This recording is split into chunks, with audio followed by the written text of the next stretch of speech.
Акыркы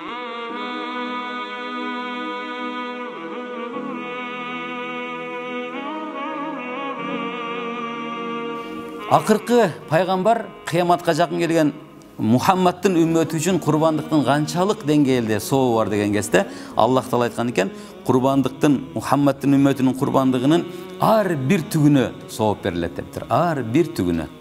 Пайгамбарыбыз ошондо айткан хадис бар экен, силер курбандыкты мындай жүндүү, түктүү малды сойгула, ар бир түгүнө 10дон сооп берилет, же болбосо ар бир түгүнө жакшылыктар жазылат деп айткан экен. Ошон үчүн бир туугандар дагы бир айта турган нерсе, пайгамбар саллаллаху алейхи ва саллям деди, кыямат күнүндө адамдар хашр, махшар майданына тирилген күнү ар бир адамдын башында сойгон курбандыгы туягы менен жерди тепкилеп, сени алып кетем, көтөрүп кетем деп турат дейт. Ошон үчүн курбандыгыңарды чоңойткула дептир пайгамбарыбыз.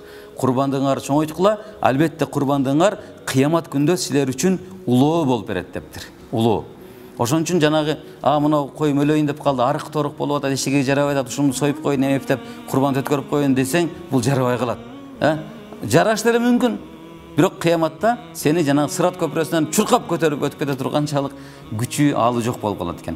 Ошон үчүн курбандыгыңарды чоңойткула, албетте курбандык кыямат күнү силер үчүн бир улоо болуп берет деген экен.